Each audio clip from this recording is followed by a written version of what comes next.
నమస్కారం. IView news TV వార్తలకు స్వాగతం. ముందుగా వార్తల్లోని ముఖ్యాంశాలు. దళితుల అంశంపై సీఎం రేవంత్ పై బాల్కసుమన్ విమర్శలు. ద్వంద్వ వైఖరి ప్రదర్శిస్తున్నారని ఆరోపణ. గత వ్యాఖ్యలను గుర్తు చేసిన బీఆర్ఎస్ నేత. దళిత వ్యతిరేకి సీఎం అన్న బాల్కసుమన్.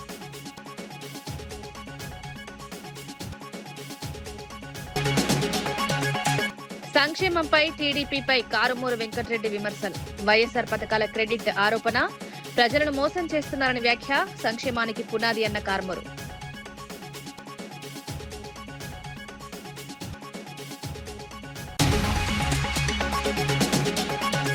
ఉద్యమకారుల హామీలపై ప్రభుత్వం విజయశాంతి ఆగ్రహం.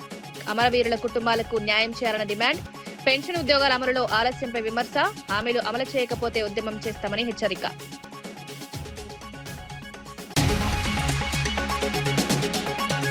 ఆళ్లగడ్డ జంట హత్య కేసులో 12 మందికి జీవిత ఖైదు. నంద్యాలలో సంచలనం రేపిన కేసులో కోర్టు తీర్పు. సాక్ష్యాల ఆధారంగా శిక్ష విధింపు. తీర్పుతో బాధిత కుటుంబ సభ్యుల్లో భావోద్వేగం.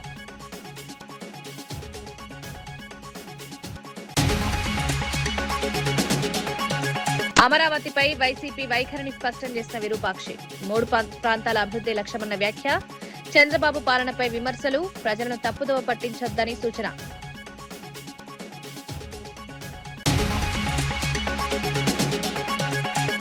నంద్యాల జిల్లాలో సంచలనం రేపిన ఆళ్లగడ్డ చింతకుంట జంట హత్య కేసులో కోర్టు కీలక తీర్పు వెలువరించింది. ఈ కేసులో నిందితులుగా ఉన్న 12 మందికి జీవిత ఖైదు విధిస్తూ న్యాయస్థానం తీర్పునిచ్చింది. విచారణలో సమర్పించిన సాక్ష్యాధారాలు, సాక్షుల వాంగ్మూలాలను పరిశీలించిన అనంతరం ఈ నిర్ణయం తీసుకుంది. తీర్పు అనంతరం నిందితులను కఠిన భద్రత మధ్య నంద్యాల కోర్టు నుంచి కడప జైలుకు పోలీసులు తరలించారు. కోర్టు ప్రాంగణంలో బాధిత కుటుంబ సభ్యుల ఆర్తనాదాలు వినిపించాయి. ఏదేమైనా చట్టాన్ని అందరూ గౌరవించాలా. చట్టము తీసుకున్న నిర్ణయాన్ని డెఫినెట్ గా గౌరవించి తీరాల్సిందే. కానీ ఇదే చట్టము న్యాయ పోరాటము కేవలము కింది స్థాయి వరకే కాకుండా పై స్థాయికి వెళ్ళి న్యాయం దొరికేంత వరకు కొట్లాడడానికి కూడా అదే చట్టము అవకాశం కూడా ఇచ్చింది. ఎవరైతే ఈరోజు ఈ ఏరియా చాలా మంది అనుకోవచ్చు, శిక్ష పడిన వాళ్ళ దగ్గరికి ఎందుకు ఎమ్మెల్యే గారు వచ్చారు ఏంటి దీంట్లో అనేది. ఈ ప్రాంతంలో గతంలో ఎప్పుడో జరిగిన ఫ్యాక్షన్ కుటుంబాలు అన్ని చాలా వరకు కొన్ని వందల వేల ఫ్యాక్షన్ కుటుంబాలు ఉన్నాయి. అప్పుడెప్పుడో జరిగిన ఫ్యాక్షన్ కి ఈరోజు తీర్పు రావడము. ఈరోజు దాదాపుగా 12 మందికి లైఫ్ సెంటెన్స్ ఇవ్వడము. వీళ్ళందరూ కూడా గతంలో ఇరు పార్టీలు అంటే శిక్ష పడిన వాళ్ళు, శిక్ష పడని వాళ్ళు, కేసు కొట్టేపించుకున్న వాళ్ళు అందరు దాంట్లో అన్ని పార్టీల వాళ్ళు ఉన్నారు. తెలుగుదేశం ఉన్నారు, వైసీపీ ఉన్నారు, అందరు ఉన్నారు.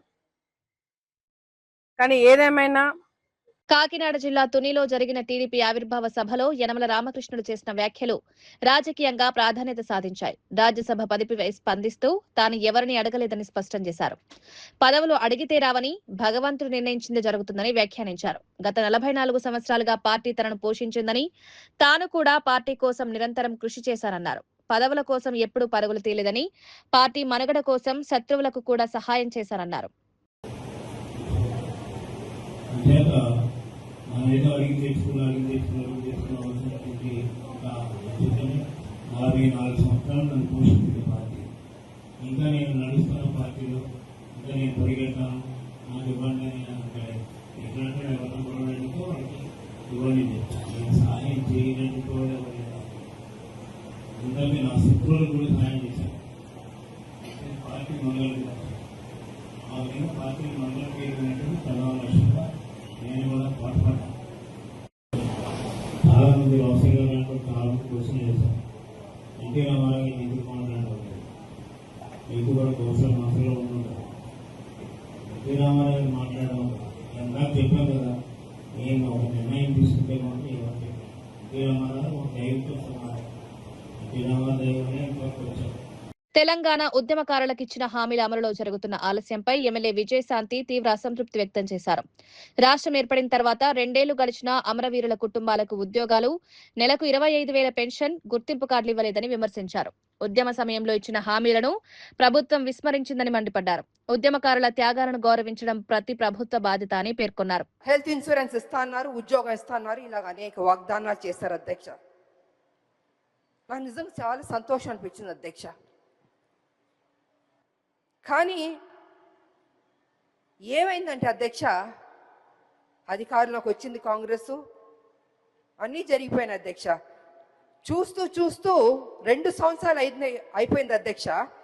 ఇంతవరకు మా ఉద్యమకారులకి మా ప్రభుత్వం ఇవ్వలేదు అధ్యక్ష. అది కొంచెం నాకు బాధగా అనిపించింది అధ్యక్ష. ఎన్నో స్కీములు మనం అనౌన్స్ చేస్తున్నాం, పెడుతున్నాం. మా ఉద్యమకారులకు ఫస్ట్ ప్రయారిటీ ఇచ్చి చేస్తుంటే, ఏదైతే మనం కదా చెప్పాం ఉద్యమకారులకి ఇల్లు ఇస్తా అన్నాం, పెన్షన్ ఇస్తా అన్నాం, ఆరోగ్యం గురించి హెల్త్ ఇన్సూరెన్స్ ఇస్తా అన్నాం, ఉద్యోగం ఇస్తాను, ఇలా అన్నీ మనమే చెప్పాం కదా అధ్యక్ష. అవన్నీ చేస్తుంటే ఆన్ టైంకి ఫస్ట్ ప్రయారిటీ ఇచ్చి ముందే చేస్తుంటే గౌరవంగా ఉండేది అధ్యక్ష. ఇవాళ పరిస్థితి ఏమైందంటే అధ్యక్ష, ఉద్యమకారులు అడుగుతున్నారు, అయ్యా మీరు కదా మాకు ప్రామిస్ చేశారు, ఏమైంది అని వాళ్ళు చాలా గౌరవంగా, మర్యాదగా, ప్లీజింగ్గా అడిగారు అధ్యక్ష. కానీ నాకు తెలియదు అధ్యక్ష, ఎందుకు డిలే అయిందో నాకు తెలియదు అధ్యక్ష. ఇవాళ కమిటీ వేస్తానని కూడా అని చెప్పారు. నా ఉద్దేశంలో అయితే అధ్యక్ష, కమిటీ అన్నది కొంచెం డిలే అవుతుంది అధ్యక్ష. ఇప్పటికే 2 ఏళ్ళు అయిపోయింది, 2 ఏళ్ళు పైన అయిపోయింది మా ప్రభుత్వం వచ్చి, కాంగ్రెస్ ప్రభుత్వం. తొందరగా వాళ్ళకి ఏం మనం వాగ్దానం చేస్తే బాగుంటుందని అధ్యక్ష. ఆలయాల అభివృద్ధిపై బీజేపీ నాయకులు ద్వంద్వ వైఖరి ప్రదర్శిస్తున్నారని టీపీసీసీ అధికార ప్రతినిధి చరణ్ కౌశిక్ యాదవ్ మండిపడ్డారు. తెలంగాణలో ఆలయాల అభివృద్ధికి కాంగ్రెస్ ప్రభుత్వం భారీగా నిధులు కేటాయిస్తుండగా కేంద్రం మాత్రం నిర్లక్ష్యంగా వ్యవహరిస్తోందని ఆరోపించారు. ఆలయాల విషయంలో మొసలి కన్నీరు కారుస్తూ రాజకీయ లాభాల కోసం ప్రయత్నించడం సరికాదన్నారు. సీఎం రేవంత్ రెడ్డి నాయకత్వంలో హిందూ ధర్మ పరిరక్షణకు ప్రభుత్వం కట్టుబడి ఉందని స్పష్టం చేశారు.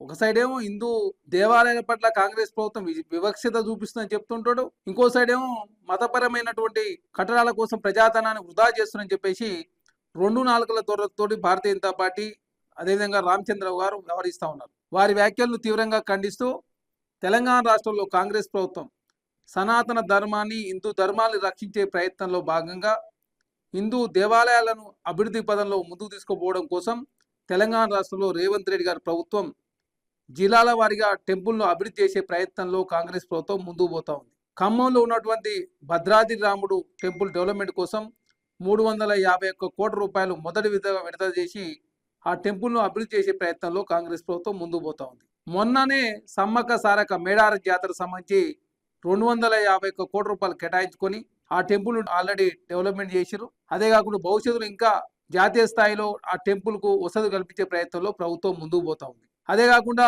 వేములవాడ రాజన్న టెంపుల్కు దాదాపు 600 కోట్ల పైచీలకు రాష్ట్ర ప్రభుత్వం ఖర్చు పెట్టి తెలంగాణ రాష్ట్రంలో అగ్రగామిగా ఉండే ప్రయత్నంలో భాగంగా ప్రభుత్వం ఆ టెంపుల్ కూడా డెవలప్మెంట్ చేసే ప్రయత్నం జరుగుతూ ఉంది. కొండగట్ట అంజన్న టెంపుల్ను టీటీడీ తోటి అదే కాకుండా పవన్ కళ్యాణ్ గారు సహకారం తీసుకొని ఆ టెంపుల్ కూడా డెవలప్మెంట్ చేసే ప్రయత్నం ప్రభుత్వం చేస్తూ ఉంది. అదే కాకుండా తెలంగాణ రాష్ట్రమే కాదు, ఆదిలాబాద్ లో ఉన్నటువంటి ఏదైతే బాసర టెంపుల్ కావచ్చు, అదే కాకుండా మూసి ఒడ్డున ఉన్నటువంటి ఏదైతే మంచిరేవుల దగ్గర ఉన్నటువంటి టెంపుల్ కూడా అభివృద్ధి చేసే ప్రయత్నంలో భాగంగా రాష్ట్ర ప్రభుత్వం 700 కోట్ల రూపాయలు కేటాయించుకొని అక్కడ ఉన్నటువంటి విష్ణు టెంపుల్ అని కూడా, అదే కాకుండా అమ్మవారి టెంపుల్, విష్ణు టెంపుల్, అదే కాకుండా బాలాజీ టెంపుల్ అని కూడా డెవలప్మెంట్ చేసే ప్రయత్నంలో ప్రభుత్వం ముందుకు పోతా ఉంది. రంగారెడ్డి జిల్లాలో ఉన్నటువంటి కీసర టెంపుల్ కావచ్చు, అదే కాకుండా పద్మనాభ స్వామి టెంపుల్ వికారాబాద్ కావచ్చు, అదే కాకుండా బాలాజీ టెంపుల్ కావచ్చు, తెలంగాణ రాష్ట్రంలో కాంగ్రెస్ ప్రభుత్వం అన్ని టెంపుల్. టీడీపీ అధినేత చంద్రబాబు, నారా లోకేష్ పేర్లు వినగానే సంక్షేమం కాకుండా మోసం, వెన్నుపోటు మాత్రమే గుర్తుకొస్తాయని వైఎస్ఆర్సీపీ నేత కారుమూరి వెంకటరెడ్డి తీవ్రంగా విమర్శించారు. వైఎస్ రాజశేఖర్ రెడ్డి, జగన్ తీసుకొచ్చిన పథకాలకు పేర్లు మార్చి క్రెడిట్ తీసుకుంటున్నారని ఆరోపించారు. ప్రజల సంక్షేమాన్ని రాజకీయ ప్రయోజనాల కోసం వాడుకుంటున్నారని మండిపడ్డారు. అసలు సంక్షేమానికి పునాది వేసింది వైఎస్ఆర్ కుటుంబమేనని పేర్కొన్నారు. దాన్ని అన్నదాత సుఖీభావం అని పేరు మార్పు. జగనన్న కాలనీలు 31 లక్షల మందికి ఇళ్ల పట్టాలు ఇచ్చి 31,70,000 మందికి, దాంట్లో ఏదైతే 10 లక్షల ఇల్లు జగన్మోహన్ రెడ్డి గారు ఉన్నప్పుడు పూర్తయి ఒకే రోజు 7 లక్షలకు పైగా గృహప్రవేశాలను చేసి 17,500 జగనన్న కాలనీలు తీసుకుని వస్తే దానికి ఈరోజు ఎన్టీఆర్ నగర్లని పేరు మార్చినటువంటి కార్యక్రమం. అమ్మ ఒడి దేశ చరిత్రలో ఎక్కడా లేని తీసుకొని వస్తే దానికి తల్లికి వందనం అని పేరు మార్చినటువంటి కార్యక్రమం. గోరు ముద్దకి ఏదైతే మధ్యాహ్న భోజనం డొక్కా సీతమ్మ గారి పేరు పెట్టి సరే అదన్నా చక్కగా చేస్తున్నారంటే మనం చూస్తున్న ఉడికి ఉడకని అన్నం ఇట్లాంటివన్నీ పిల్లలే డైరెక్ట్గా హాస్పిటల్ పాలవుతున్నటువంటి పరిస్థితి. విద్యా కానుక జగనన్న గారు తీసుకొని వచ్చినటువంటి విద్యా కానుకని విద్యామిత్ర అని చెప్పి పేరు మార్చడం. నాడు నేడులో భాగంగా 38,000 స్కూల్ను జగన్ గారు బాగు చేస్తే వీళ్ళు వచ్చినాక ఒక్క స్కూలు బాగు చేయకపోగా ఆ నాడు నేడు అనే పేరు తీసేసి మనబడి మన భవిష్యత్తు అని పెట్టి కనీసం భవిష్యత్తులో స్కూలుని ఒక్కటి కూడా బాగు చేసే పరిస్థితి లేకుండా ఈ 2 ఏళ్లుగా మొత్తం పాడుపడేటటువంటి పరిస్థితి. ఇంకోటి చూస్తే మత్స్యకార భరోసా జగన్ గారు తీసుకొచ్చిన మత్స్యకార భరోసాని మత్స్యకారుల సేవలో అని పేరు మార్చారు. వాహన మిత్ర మొదటేడాది ఎగ్గొట్టారు, 2వ ఏడాది ఏదో తూతు మంత్రంగా కొంతమందికి ఇచ్చారు, దాన్ని కూడా పేరు మార్చి ఆటో డ్రైవర్ల సేవలో అని మార్చారు. దిశ యాప్ దాన్ని జగన్ గారు ఉన్నప్పుడు అద్భుతంగా పనిచేసేది, ఈరోజు దానికి పేరు మార్చి శక్తి లేకుండా శక్తి యాప్ అని పేరు మార్చారు. మంత్రి పొంగులేటిపై వేల కోట్ల దోపిడీ ఆరోపణల నేపథ్యంలో బీఆర్ఎస్ నేత ఆర్ఎస్ ప్రవీణ్ తీవ్ర వ్యాఖ్యలు చేశారు. ఈ అంశాన్ని ప్రశ్నించినందుకే శాసనసభలో బీఆర్ఎస్ ఎమ్మెల్యేలను, మండలిలో ఎమ్మెల్సీలను సస్పెండ్ చేశారని ఆరోపించారు. ప్రజల సమస్యలు ప్రస్తావించకుండా ప్రతిపక్షాన్ని అణగదొక్కే ప్రయత్నం జరుగుతోందన్నారు. పొంగులేటిని భారీ మొత్తాల డబ్బుతో కేరళ ఎన్నికల ప్రచారానికి పంపడం అనుమానాలకు తావిస్తుందని విమర్శించారు. చెప్పిండు మనం అందరం కూడా కార్యకర్తలందరం కలిసి 1000 కోట్లు కూడబెట్టి కాంగ్రెస్ పార్టీకి కేరళలో ఇవ్వలేమా అని చెప్పి ముఖ్యమంత్రి చెప్పిండు. పొద్దున లేస్తేనే రేవంత్ రెడ్డి దేంతో మొదలు పెడతాడు, వాళ్ళు ఎక్కడ భూస్కాన్ చేయాలి, ఎక్కడ దందా చేయాలి, ఎక్కడ మా 4 అన్నదమ్ములకు ఈ తెలంగాణ ఆస్తిని కట్టబెట్టాలి, ఎక్కడ కంపెనీలు పెట్టించాలి, ఏ దగ్గర ఏ టెండర్లో పొంగులేటికి ఎంపియాలి, మెగా కృష్ణారెడ్డికి ఎంపియాలి, మా అల్లుడు సూజన్ రెడ్డికి ఎంపియాలి, లేకపోతే రమేష్ రెడ్డికి ఎంపియాలి. ఎందుకు కురువపల్లి గురించి ఎందుకు ఆలోచిస్తలేరు? ఈ పాలమూరు ముద్దుబిడ్డ భరత్ అనే విద్యార్థికి ఎందుకు కాంట్రాక్ట్ ఇవ్వద్దు? ఈ మోనేష్ మహారాజుకి ఎందుకు ఇవ్వద్దు? మాజీ ఎమ్మెల్యే బాల్క సుమన్ సీఎం రేవంత్ రెడ్డిపై తీవ్ర విమర్శలు గుప్పించారు. గతంలో దళిత నాయకులపై అనుచిత వ్యాఖ్యలు చేసిన వ్యక్తి ఇప్పుడు దళితులపై ప్రేమ చూపించడం ద్వంద్వ వైఖరి అని ఆరోపించారు. కడియం శ్రీహరి వంటి నేతలపై అవమానకర వ్యాఖ్యలు చేసిన సందర్భాలను గుర్తు చేశారు. ఇప్పుడు రాజకీయ ప్రయోజనాల కోసం దళితుల పట్ల ప్రేమ చూపిస్తున్నారని విమర్శించారు. నిజమైన దళిత వ్యతిరేకి రేవంత్ రెడ్డేనని ఆరోపించారు. కూడా ఎంపీ టికెట్ ఇవ్వడానికి కేసీఆర్ గారు సిద్ధమైనారు. ఇది కడియం శ్రీహరిని మేము చూసుకున్న తీరు. ఇదే వేముల వీరేశం గారిని మొట్టమొదటిసారి చట్టసభకు పంపింది కేసీఆర్ గారు. ఇది కేసీఆర్ గారికి, ఈ పార్టీకి వాళ్ళ మీద ఉన్నటువంటి నిబద్ధత, ప్రేమ. నీకున్నదేంది గిది నీ భూత పురాణం, ఆ నాయకుల పట్ల నీ చిత్తశుద్ధి, నీ వైఖరి. ఇవాళ నీ సీటు కాపాడుకోవడానికి దళితుల మీద, దళిత ఎమ్మెల్యేల మీద, దళిత మంత్రుల మీద వల్లమాలిన ప్రేమలుగా వస్తున్నావు. రాష్ట్రంలో సీడీపీ ఫండ్స్ విడుదల చేయడంలో ప్రభుత్వం వివక్ష చూపుతోందని ఎంఐఎం ఎమ్మెల్యే అహ్మద్ బిన్ అబ్దుల్లా బలాలా అసహనం వ్యక్తం చేశారు. 2 ఏళ్లుగా ఫండ్స్ ఇవ్వకపోవడం వల్ల అభివృద్ధి పనులు నిలిచిపోయాయన్నారు. ప్రజాప్రతినిధికి హక్కుగా రావాల్సిన నిధులను ఎందుకు నిలిపివేస్తున్నారని ప్రశ్నించారు. కాంగ్రెస్ ఎమ్మెల్యేలకు పార్టీ మారిన వారికి మాత్రం నిధులు ఇస్తున్నారని ఆరోపించారు. మిగతా నియోజకవర్గాలను నిర్లక్ష్యం చేయడం సరికాదన్నారు. వెంటనే నిధులు విడుదల చేయాలని డిమాండ్ చేశారు. नवंबर में जियो निकाले सो, अरे साल खत्म हो जा रहा ना साहब, आज साल खत्म हो रहा, कल साल खत्म हो रहा, फिर अब नेक्स्ट ईयर के अंदर ये साल में साहब आप खाली 74 एमएलएस को सेलेक्टेड को दिए साहब, तो क्या नहीं साहब? आप सीडीपी कॉन्स्टिट्यूएंसी डेवलपमेंट फंड क्यों नहीं देते साहब? ये एसडीएफ ठीक है, ये मर्जी की बात है आपकी. सीडीपी तो एक लेजिस्लेचर का हक है ना साहब. सीडीपी एमपी को सीडीपी मिलता है, उसके अंदर कभी कोई वो नहीं होती. आप पिछले 2 साल से हुकूमत आई जब से सीडीपी बिल्कुल ही बंद करके रखी. हर लेजिस्लेचर को मिलना चाहिए ना साहब सीडीपी. तो मेरी आपके जरिए फाइनेंस मिनिस्टर साहब से और खास तौर पे चीफ मिनिस्टर साहब से गुजारिश है कि सीडीपी फंड्स रिलीज कीजिए हर कॉन्स्टिट्यूंसी को फिक्स है, ताकि हम जब का जब काम करा सके. इसके अलावा स्पेशल डेवलपमेंट फंड के अंदर आप अपने हिसाब से दे रहे हैं, हम भी आपके साथी थे साहब. या कांग्रेस के लोगों को दे रहे हैं या पलटी मार के ऐसे लोगों को दे रहे हैं? नहीं भाई, कांग्रेस के लोगों को दे रहे हैं या पलटी मार के कांग्रेस में ऐसे लोगों को दे रहे हैं? हम क्या करें साहब?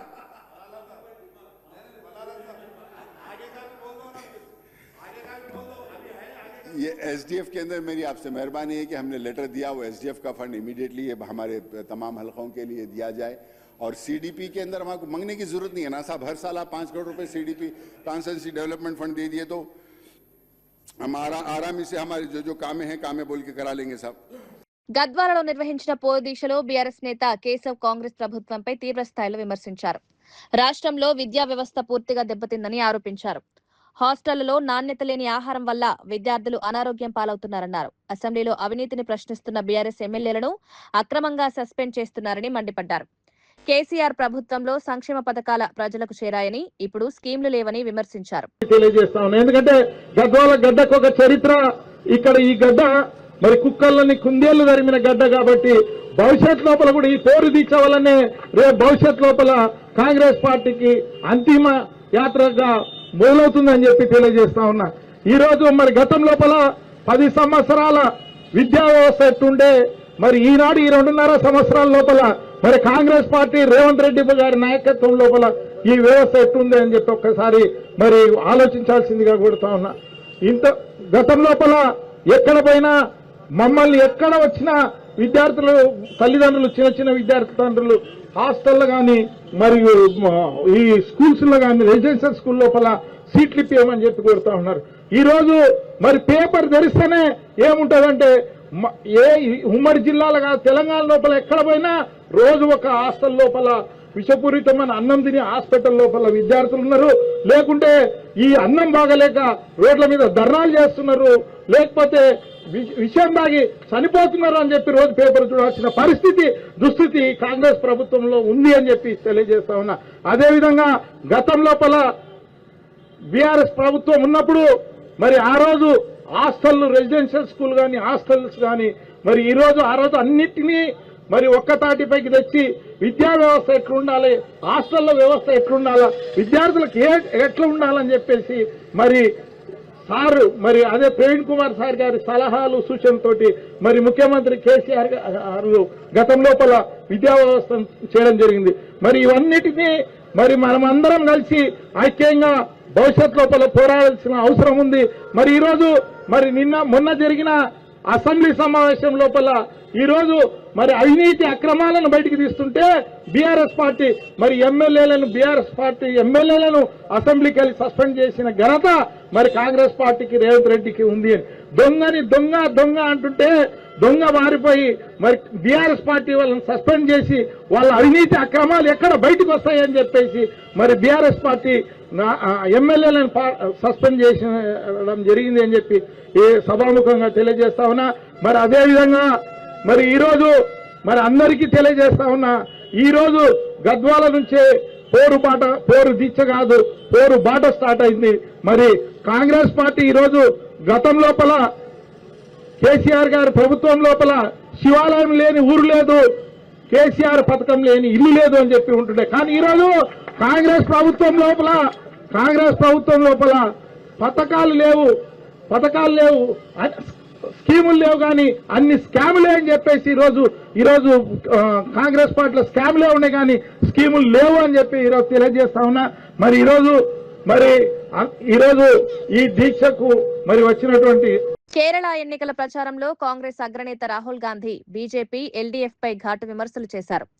2 పార్టీల మధ్య రహస్య ఒప్పందం ఉందని ఆరోపించారు. శబరిమల ఆలయంలో బంగారం చోరీ జరిగినా ప్రధాని మోదీ స్పందించకపోవడం అనుమానాలకు తావిస్తోందన్నారు. కేంద్ర దర్యాప్తు సంస్థలు విపక్షాలపై చర్యలు తీసుకుంటున్నప్పటికీ సీఎం పినరై విజయన్ పై ఎందుకు చర్యలు లేవని ప్రశ్నించారు. దేశంలో బీజేపీ ఆర్ఎస్ఎస్ ని ఎదుర్కొనే శక్తి కాంగ్రెస్ కే ఉందని పేర్కొన్నారు. So, what is the proof of that? Let me tell you. അതിന്റെ തെളിവെന്താണ്? ഞാൻ ഈ പറഞ്ഞതിന്റെ തെളിവെന്താണെന്ന് ഞാൻ നിങ്ങളോട് പറയാം. First of all, you know that anybody who fights RSS, Narendra Modi gets cases on them, is attacked, is arrested, is interrogated. നിങ്ങൾക്കറിയാം, RSSനും BJPക്കും എതിരെ ആര് സംസാരിക്കുന്നവരോ അവർ ആക്രമിക്കപ്പെടുന്നു, അവർക്കെതിരെ കേസുകളുണ്ട്, അവരെ ചോദ്യം ചെയ്യുന്നു. ഇത് നിങ്ങൾക്കറിയാമല്ലോ. I attacked the BJP. I'm out on bail. They took away my house. They took away my Lok Sabha membership. They interrogated me for 55 hours. ഞാൻ BJP RSSനെയും എപ്പോഴും ആക്രമിക്കുന്ന ആളാണ്. അവരെന്റെ ഔദ്യോഗിക വസതി എടുത്തു മാറ്റി, എന്റെ ലോക്സഭ അംഗത്വം അവർ അയോഗ്യമാക്കി, അവരെനിക്കെതിരെ എന്നെ 55 മണിക്കൂർ നിർത്താതെ അവരെ ചോദ്യം ചെയ്തു. Every time I open my mouth, their media attacks me 24 hours. how many hours has Chief Minister Kerala been interrogated? എത്ര മണിക്കൂർ കേരളത്തിലെ മുഖ്യമന്ത്രിയെ ചോദ്യം ചെയ്തിട്ടുണ്ട്?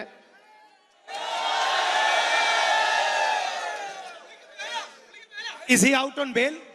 അദ്ദേഹം ജാമ്യത്തിൽ പുറത്താണോ ഇപ്പോ? Have his children, his family been interrogated? അദ്ദേഹത്തിന്റെ കുട്ടികളെ, അദ്ദേഹത്തിന്റെ കുടുംബത്തെ ചോദ്യം ചെയ്തിട്ടുണ്ടോ?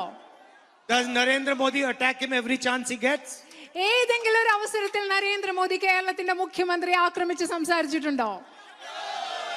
Now, wherever Narendra Modi goes, he says he is the protector of Hinduism. Narendra Modi എവിടെ പോയാലും അദ്ദേഹം പറയും ഞാൻ ഹിന്ദു മതത്തിന്റെ, ഹിന്ദുയിസത്തിന്റെ സംരക്ഷകനാണെന്ന് പറയും. He mentions names of temples, names of God every 2 minutes. ഓരോ 2 മിനിറ്റ് അദ്ദേഹം സംസാരിക്കുമ്പോഴും അമ്പലങ്ങളുടെ പേരുകൾ, ദൈവങ്ങളുടെ പേരുകൾ അദ്ദേഹം പറഞ്ഞുകൊണ്ടേയിരിക്കും. So, when the LDF leadership and leaders of the LDF have stolen gold from Sabarimala temple and replaced it with brass, why does the Prime Minister not say anything about it? LDFന്റെ ഇടതുപക്ഷ ജനാധിപത്യ മുന്നണിയുടെ നേതാക്കൾ ശബരിമലയിൽ നിന്ന് സ്വർണം കവർന്നെടുത്ത് അവിടെ ചെമ്പ് വെച്ചപ്പോ എന്തുകൊണ്ടാണ് ഇതിനെ ആക്രമിക്കാത്തത്? ഇതിനെതിരെ നരേന്ദ്രമോദി ഒന്നും പറയാത്തത്? Because he wants to make sure that the LDF has full support of the BJP. കാരണം നരേന്ദ്രമോദിക്ക് ഉറപ്പാക്കണം ഇവിടുത്തെ LDFന്, ഇടതുപക്ഷ ജനാധിപത്യ മുന്നണിക്ക് BJPയുടെ മുഴുവൻ പിന്തുണ ഉറപ്പാക്കാൻ വേണ്ടിയാണ് അദ്ദേഹം അത് പറയാതിരിക്കുന്നത്. That is why he has suddenly forgotten God and temples and religion. So they are a partnership, they are working together. അവർ തമ്മിൽ ഒരു പങ്കാളിത്തമാണ്. BJPയും ഇടതുപക്ഷ ജനാധിപത്യ മുന്നണി അവർ ഒരുമിച്ചാണ് പ്രവർത്തിച്ചുകൊണ്ടിരിക്കുന്നത്. Because Narendra Modi knows that the left front LDF can never threaten him in Delhi. കാരണം നരേന്ദ്രമോദിക്ക് അറിയാം ഇടതുപക്ഷ ജനാധിപത്യ മുന്നണിക്ക് ഡൽഹിയിൽ അദ്ദേഹത്തിനെ ഒരിക്കലും വെല്ലുവിളിക്കാൻ സാധിക്കില്ലെന്ന് മോദിക്ക് അറിയാം. And Narendra Modi also knows that the only party that can fight him is the Congress party. അതുമാത്രമല്ല നരേന്ദ്രമോദിയെ എതിർക്കാൻ കഴിയുന്ന ഒരേ ഒരു പാർട്ടി കോൺഗ്രസ് ആണെന്നതും ശരിയായി അറിയാം. Because it is in our blood. കാരണം അത് നമ്മുടെ രക്തത്തിലുള്ളതാണ്. We all the Congress workers, Congress leaders, we get up in the morning and first thing we think is how can we fight the BJP RSS? നമ്മൾ എല്ലാവരും കോൺഗ്രസ് പ്രവർത്തകരും കോൺഗ്രസ് നേതാക്കളും രാവിലെ എഴുന്നേൽക്കുമ്പോൾ ആലോചിക്കുന്ന കാര്യം എന്താണെന്നറിയോ? ഇന്ന് നമുക്ക് എങ്ങനെയാണ് BJPയെയും RSSനെയും എതിർക്കാൻ സാധിക്കുന്നത് എന്നാണ് നമ്മൾ ഓരോരുത്തരും ആലോചിക്കുന്നത്. And BJP and RSS, everybody knows, is terrified of the Congress party.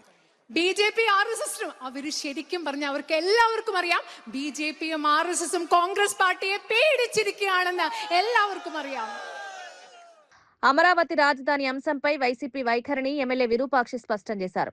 తమ పార్టీ ఎప్పుడూ అమరావతికి వ్యతిరేకం కాదని, రాష్ట్రంలోని 3 ప్రాంతాల సమగ్ర అభివృద్ధి జరగాలన్నదే జగన్ ఆలోచన అని తెలిపారు. చంద్రబాబు ముఖ్యమంత్రిగా ఉన్న సమయంలో 7 ఏళ్లలో ఒక్క శాశ్వత భవనం కూడా నిర్మించలేదని విమర్శించారు. రాజధాని పేరుతో కోట్ల రూపాయలు ఖర్చు చేసి ప్రజలకు ప్రయోజనం లేకుండా చేశారని ఆరోపించారు. కూటమి ప్రభుత్వం ఇప్పుడు అదే విషయాన్ని రాజకీయంగా ఉపయోగించుకుంటోందని మండిపడ్డారు. జగన్ హయాంలో అభివృద్ధి కార్యక్రమాలు సమర్థవంతంగా జరిగాయని పేర్కొన్నారు. రాజధాని అంశంపై ప్రజలను తప్పుదోవ పట్టించొద్దని సూచించారు. దగ్గర డెవలప్మెంట్ కావాలని కర్నూలు, విశాఖపట్నం చేయాలనుకున్నారు కానీ రాజధాని ఎప్పుడు తీసేయాలనే అని మాట అనలే. మీరు ప్రజలకు చెప్పిన వాగ్దానాలు, ఆడ రైతులు ఉన్నారు, రైతులకు ఏం చేయలేదు. ఫస్ట్ మీరు ల్యాండ్ దాదాపుగా 50,000 ఎకరాలు తీసుకున్నారు. 50,000 ఎకరాలకి మీరు చెప్పింది ఏది? 1 ఎకరానికి 2 కోట్లు ఖర్చు వస్తుంది అన్నారు. ఆ లెక్కలు అయితే 50,000 ఎకరాలకి 1,00,000 కోట్లు కావాలా. అదేవిధంగా మళ్ళా ఆ 50,000 ఎకరాలకు దేవుడేరుగా. పల్నాడు జిల్లా గురజాల నియోజకవర్గంలో నిర్మాణంలో ఉన్న మెడికల్ కాలేజ్, ఆసుపత్రి భవనాల పనులను జిల్లా కలెక్టర్ కృతికా సిక్లా పరిశీలించారు. ఎమ్మెల్యే ఎరపతినేని శ్రీనివాసరావు సహా అధికారులు ఈ కార్యక్రమంలో పాల్గొన్నారు.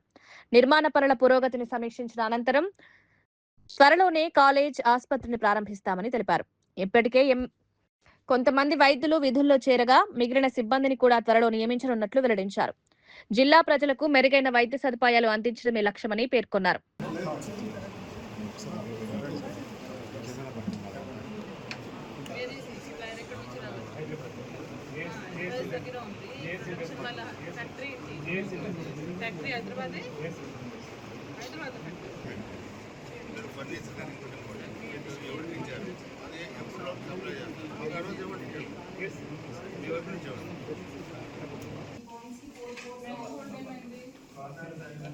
హైదరాబాద్ బంజారా హిల్స్ లో అక్రమంగా గ్యాస్ సిలిండర్లు నిల్వ చేసి అధిక ధరలకు విక్రయిస్తున్న ముఠాను పోలీసులు అరెస్ట్ చేశారు.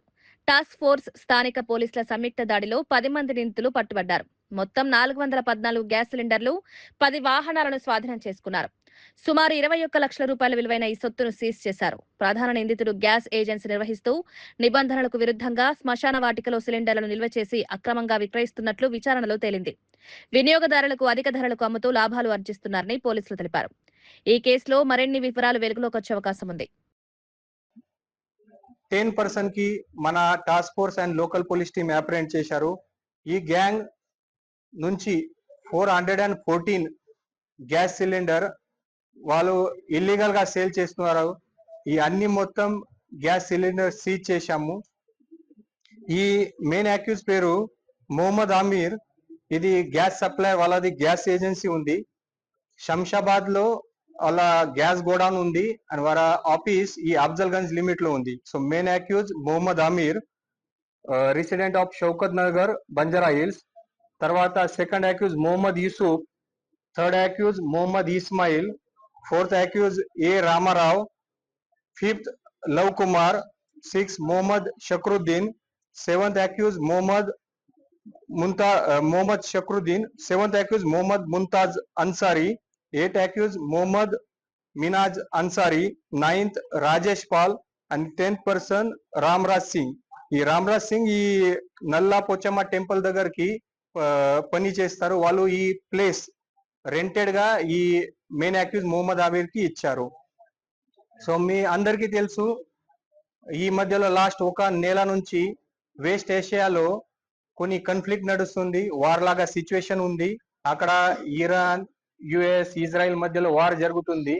సో అప్పుడు నుంచి కొంచెం ఈ ఆయిల్ ప్రొడక్ట్స్ కానీ గ్యాస్ సిలిండర్స్ కానీ కొంచెం సప్లై డిస్టర్బ్ అవుతుంది. సో మన సిపి సజ్జనార్ సార్ మరియు రెవెన్యూ డిపార్ట్మెంట్ ఇంతకు ముందు ప్రెస్ కాన్ఫరెన్స్ కూడా చేశారు, రెగ్యులర్ గా ప్రెస్ నోట్ కూడా ఇచ్చారు. మన దగ్గరికి ఇక్కడ సఫిషియంట్ స్టాక్ ఉంది, పెట్రోలియం ప్రొడక్ట్స్ గురించి, తర్వాత గ్యాస్ గురించి సఫిషియంట్ స్టాక్ ఉంది. తర్వాత కూడా కొంతమంది పర్సన్స్ ఈ రూమర్ స్ప్రెడ్ చేస్తున్నారు కి ఈ గ్యాస్ సప్లై తక్కువ ఉంది, తర్వాత పెట్రోలియం ప్రొడక్ట్స్ తక్కువ ఉంది, పెట్రోల్ పంప్ లో సప్లై లేదు. ఈ రూమర్ స్ప్రెడ్ చేసి ఈ ఏజెన్సీ వాళ్ళు బ్లాక్ మార్కెట్ లో ఈ గ్యాస్ సిలిండర్ సేల్ చేస్తున్నారు.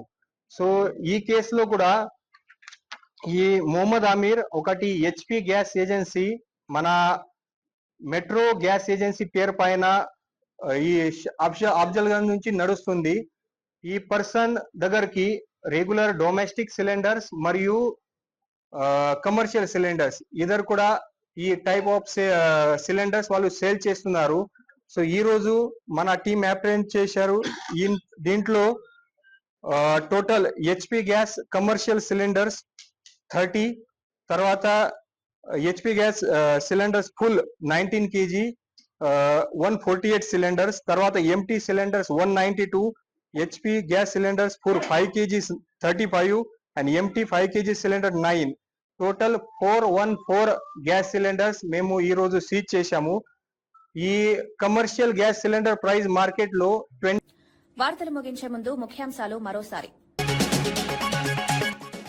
దళితుల అంశంపై సీఎం రేవంత్ పై బాల్కసుమన్ విమర్శలు. ద్వంద్వ వైఖరి ప్రదర్శిస్తున్నారని ఆరోపణ. గత వ్యాఖ్యలను గుర్తు చేసిన బీఆర్ఎస్ నేత. దళిత వ్యతిరేకి సీఎం అన్న బాల్కసుమన్.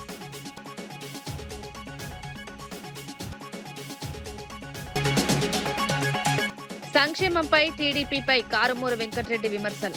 వైఎస్ఆర్ పథకాల క్రెడిట్ ఆరోపణ. ప్రజలను మోసం చేస్తున్నారని వ్యాఖ్య. సంక్షేమానికి పునాది అన్న కారుమూరు.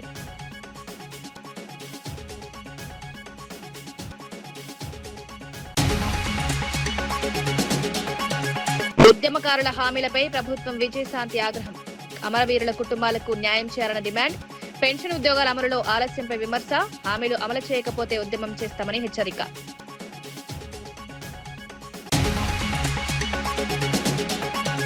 ఆళ్లగడ్డ జంట హత్య కేసులో 12 మందికి జీవిత ఖైదు. నంద్యాలలో సంచలనం రేపిన కేసులో కోర్టు తీర్పు. సాక్ష్యాల ఆధారంగా శిక్ష విధింపు. తీర్పుతో బాధిత కుటుంబ సభ్యుల్లో భావోద్వేగం.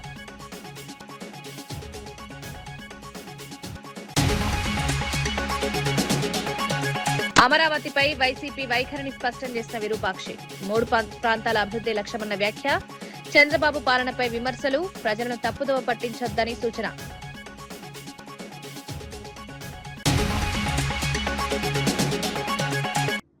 ఇవి ఈనాటి వార్తా విశేషాలు. మరో బులెటిన్లో మళ్ళీ కలుద్దాం. నమస్కారం.